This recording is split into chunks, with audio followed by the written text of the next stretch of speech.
Welcome to Below the Line, where we talk about working in Hollywood from the crew perspective. My name is Skid. I'm a former assistant director and your host. Quiet on the set.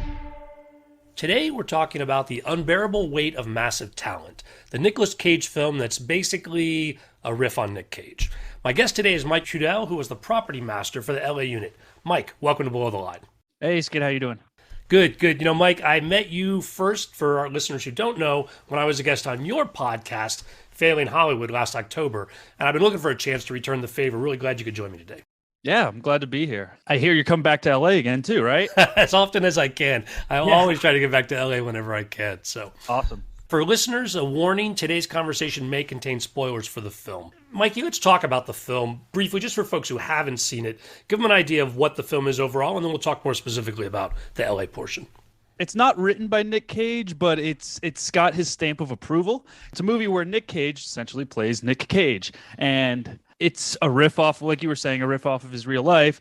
So we start off basically with his agent trying to get him jobs, and it seems like the only job he can get is by going to Spain and showing up at the super fan's birthday party who's super rich and will pay him $1 million to just come out and do it. And as things start to unfold, we realize the guest is somehow connected to the Spanish drug mafia. And then the CIA try to take in Nic Cage to be able to help them infiltrate said drug mafia. And then fun ensues. What portion of this did you shoot in LA?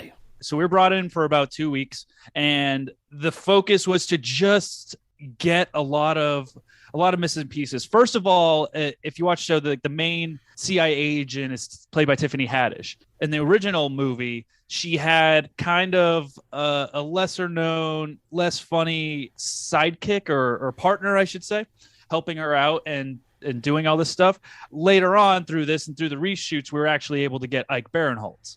So basically they took the other guy out and then they reshot all of his parts and added some with Ike Baranholtz. So all the stuff that you see with him, like the stuff in the van, the stuff outside the front of the airport where he's coming in and Tiffany goes and he's there with the camera. One of the last ending scenes where they're being held hostage or whatever, we reshot all that. And plus, like, I think they also, because I got the rough cut probably about 7 or 8, like right before we shot it 7 or 8 months ago, and we watched it full front to back, and it was about almost 3 hours long in that rough cut. I don't know what it is now, but I have an idea that it's been greatly reduced, and there wasn't as many of the comedic elements to it. One of the biggest scenes that we shot, it took a day to shoot, was they added the whole scene where he's going up into the security room at Pedro Pascal's character's birthday party in Spain. He goes up to the security room to try to like infiltrate and get the stuff off the computer with his little earwig, which had a lot of elements involved, a lot of prop elements especially. So we took a little while to shoot that, and obviously the scene where they're holding them hostage. So a lot of those big pieces. So the scenes that were cut from whole cloth for the reshoots, you're doing the props from scratch on those things. Yeah, because those are almost completely new. Like the pieces that I said were completely new. At least the security room one. The scenes where like they were being held hostage, that scene was shot before, I think in, I don't know, it was somewhere in Eastern Europe where they originally shot a lot of the stuff. And they shot it, but it didn't have the pieces they wanted. So there was a little bit of a point of reference to that. But this one, like there were more guns, there were more of a lot of things that kind of happened, and they kind of changed the action a little bit on that. So there was a point of reference to that one, but everything else we shot was pretty much brand new. In terms of props, you didn't get a box of props from the set, or did you? Were there things that you had to, I guess even some of the specific actor things though, right? Yeah, so you definitely get a pile of assets, and I had a conversation with the original prop master that did a lot of the stuff about asking where he got some of the stuff, which a lot of it was just somewhere in Eastern Europe and a side street from street vendors. So it's not like we can duplicate a lot of this stuff. I mean, we tried our best, but there are some like very, very specific stuff. Like he has a very, very iconic ring that he's wearing in most of them. That's kind of this giant double diamond that kind of hooks over and like sticks out. That, I mean, you can't double that, but that came in a box, and there was like 3 rubber ones for like how many action scenes they were, so nobody got clipped accidentally. And those giant glasses that he had in the opening scene, because we had to shoot a lot of those stuff that played off of that again. As far as the character props goes, we got a lot of that stuff, but then there was a lot of stuff like at the end where they come into the consulate and crash through with a Jeep. We had to get new license plates for that. The knife that he had and the guns, we had to redo that and get new stuff for that. So none of that stuff basically came. We just kind of had to get stuff that were either matching or that we could get brand new stuff from to begin with. Wow. And so you guys did that scene. Was that also cut from whole cloth, new for the reshoots where they did the crash, or is that we want to make more of what you'd already seen?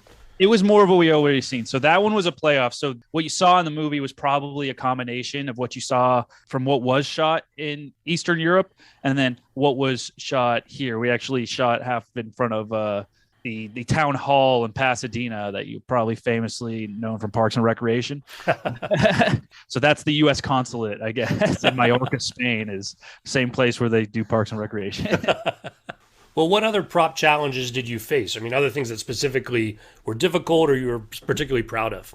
I'll talk about that security scene real quick, because that definitely was the craziest prop scene, and it was super involved with Nic Cage. And I mean, I'm a decent Nic Cage fan. I think everybody is to a certain extent.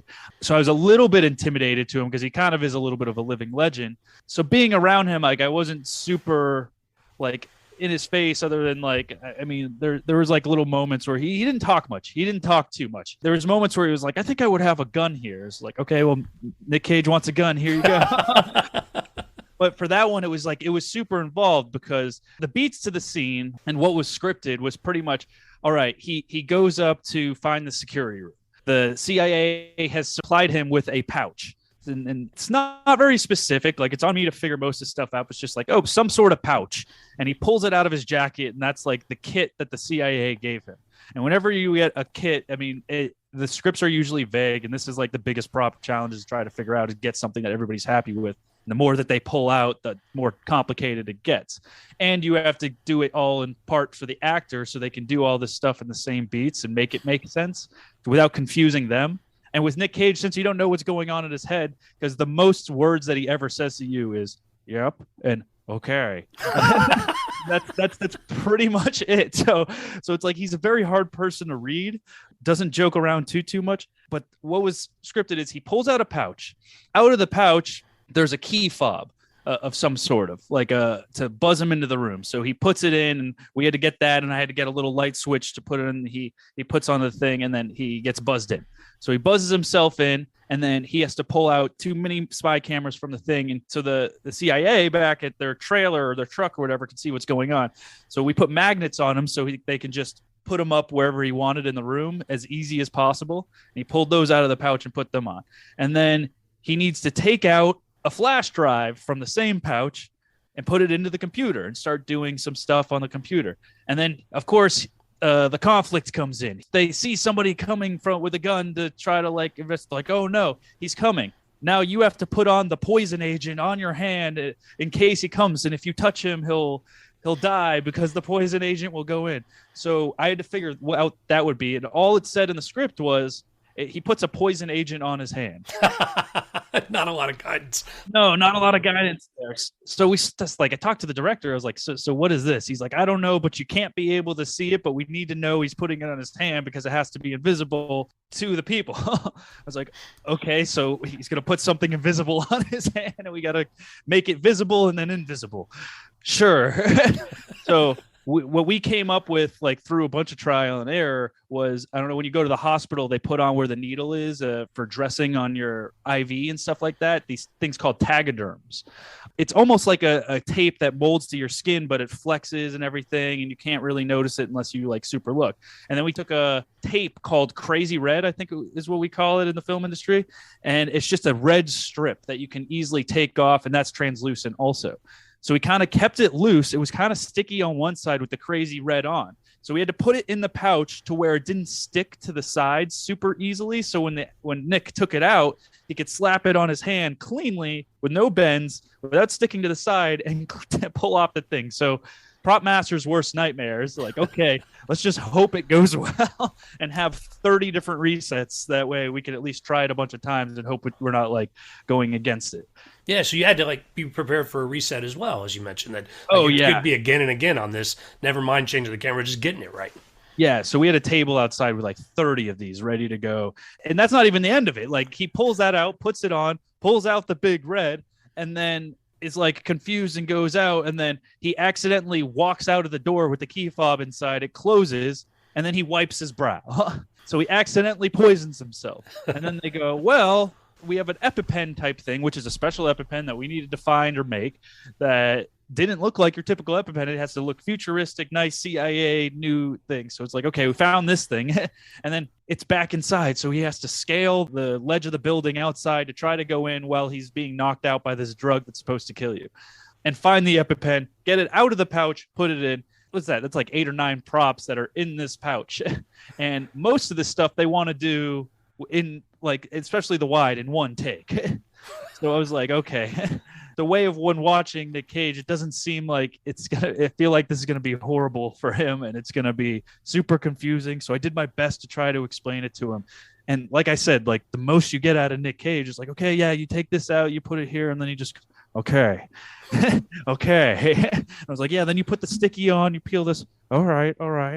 And then it's like, you stop and look at him, and he's like, and after I told him everything, he's just like contemplating everything and looking around, and it's going through his head. And then he just like looks down at the ground and up, and he goes, all right, this could work. I was like, all I'm thinking is, God, I hope so. Did it? Did it work on the day? I mean, that sounds like a nightmare. Yeah. First take, did it perfectly. You can tell why this guy's a freaking pro, because he just did it so fluidly, put the sticky right on the hand. First take, I think we had 1 or 2 takes where it kind of didn't look amazing with the sticky piece, but 9 times out of 10, it worked out really, really well. And I think it just attests to how good of an actor Nick is and how long he's been doing it. Because, I mean, that's the one scene out of the whole movie where I was kind of shaking. You know what I mean? Like, come on, please go well. Like, this has got to be good, you know? Now, what kind of prep time did you have for this? I mean, again, how did you get involved? How much prep? How did it sort of schedule out? It's a weird story. So I was in between jobs. I just finished American Horror Story season 1, and I was kind of waiting because I had already agreed to them that I'd come back for season 2.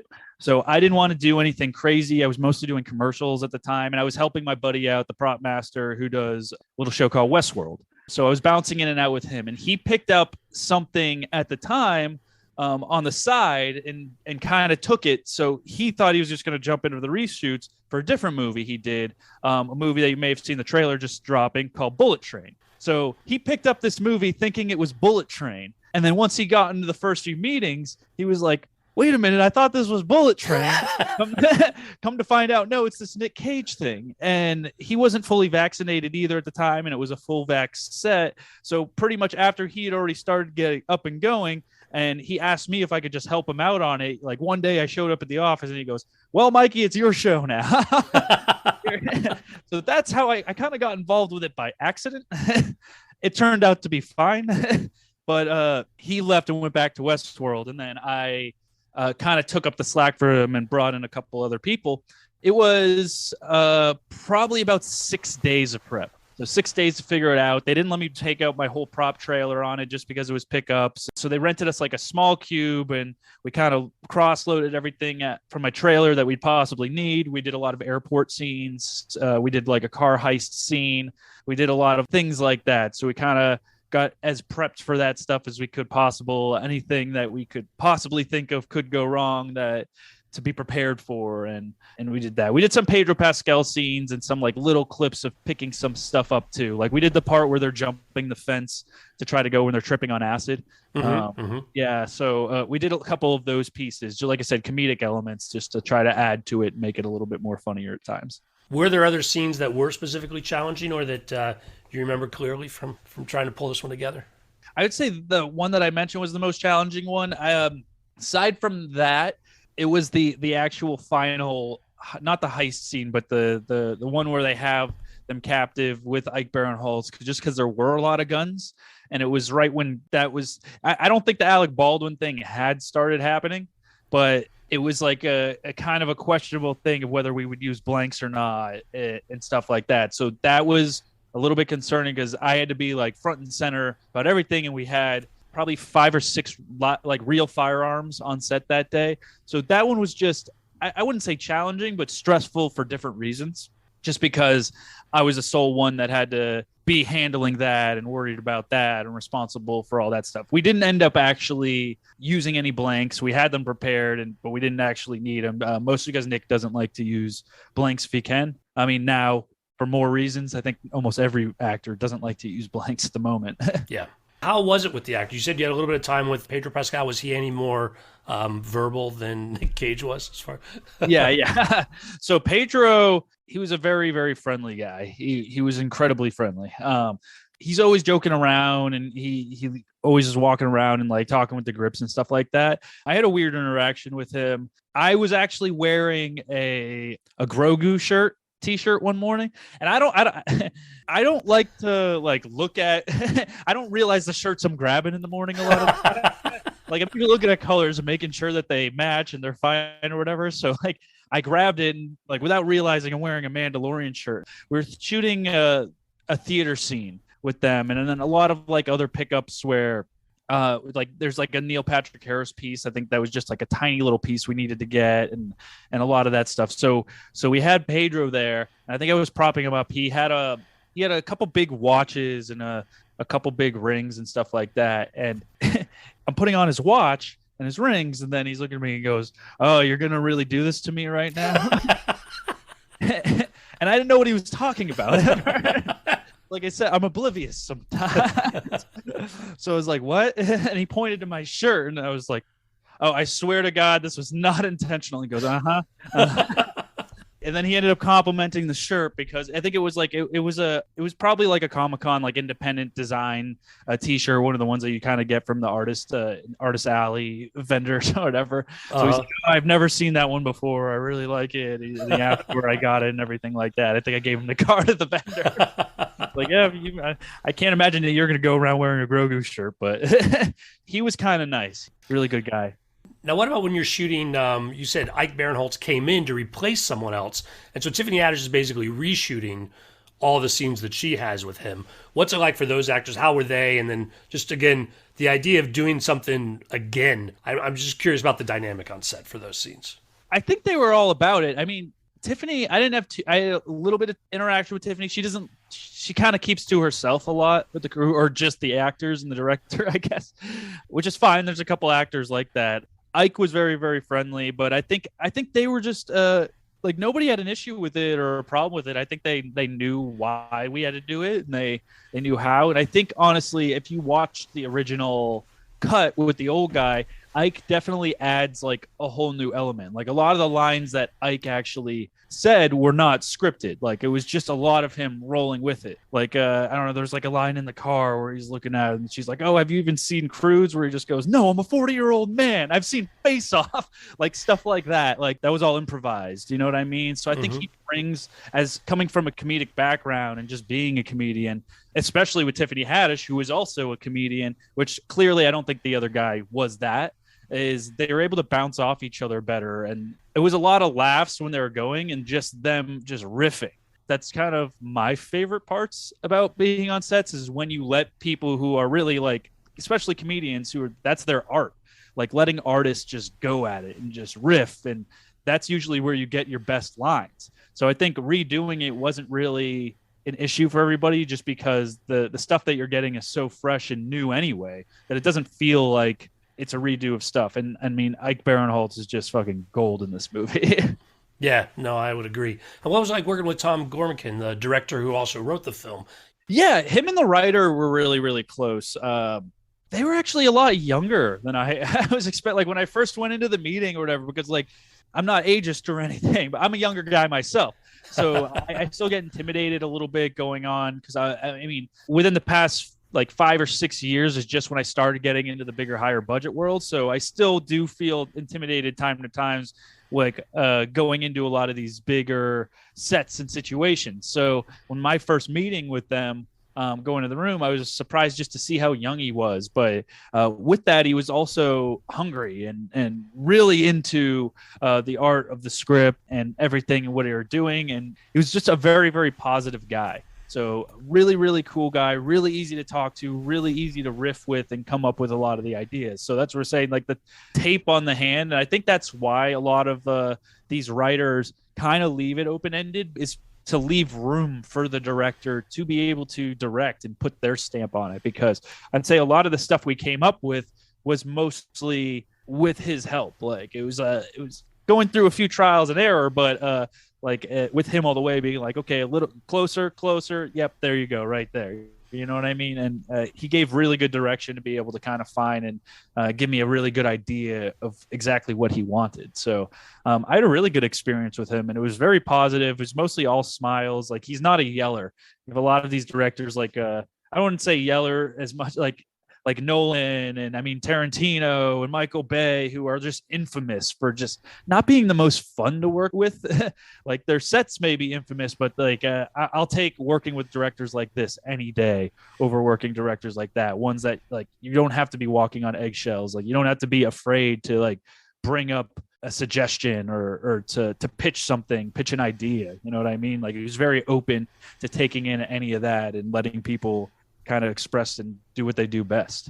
I had credited Tom as the writer, but also Kevin Etten was a writer and producer on it as well. And so you're saying, was he still involved in getting the reshoots as well? Like, you met with both of them, so. Yeah, extremely. He was. They shared an office together. They were completely at the other side of the office, kind of just facing each other.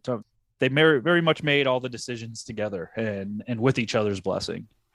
Now, give me an idea of like how the crew comes together. When it is a short shoot like this, a couple of weeks, I don't know, you got to bond pretty quick with the other departments, but you don't know all these people. Were there other folks you'd worked with before, or just how did that come together for you?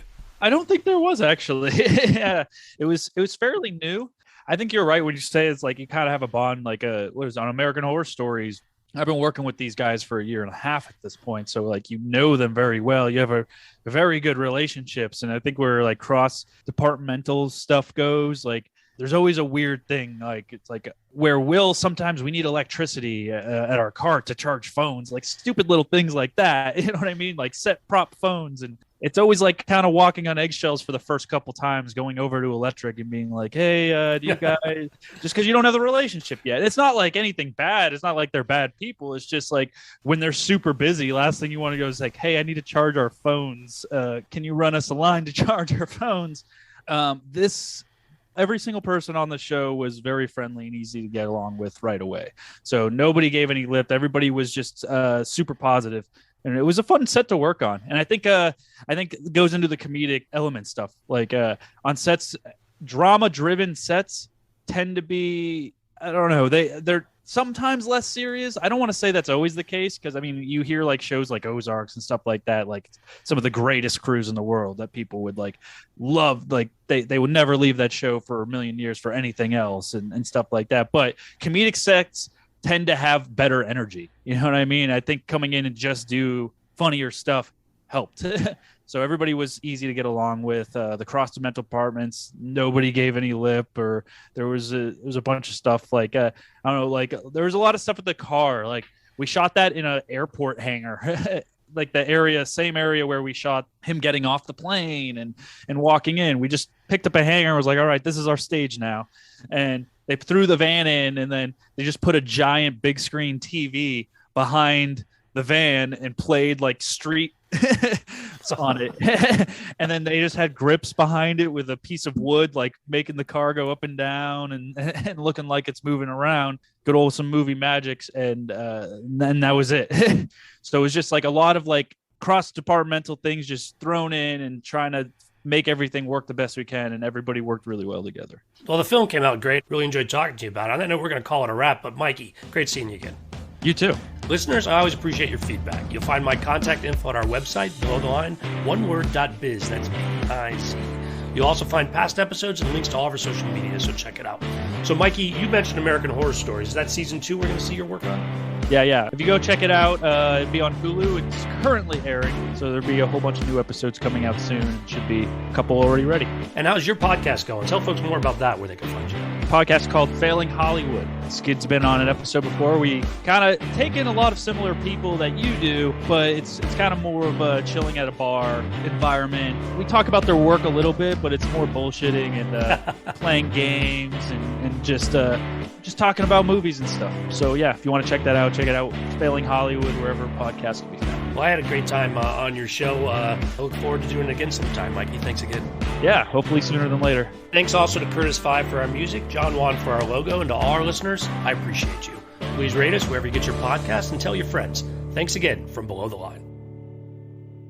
When we're talking about Nic Cage's roles, I do want to say, and it really doesn't have anything to do with what we're talking about today, but I loved him in Pig last year. I don't know if you saw Oh, really? That. Yeah. I never saw it. Oh, that's one of my top 3 of the year, so you should definitely go check that out if you're looking for a serious Nic Cage role. I mean, Nic Cage says it's one of his favorite roles that he's ever played, so I mean, it's got to attest to something.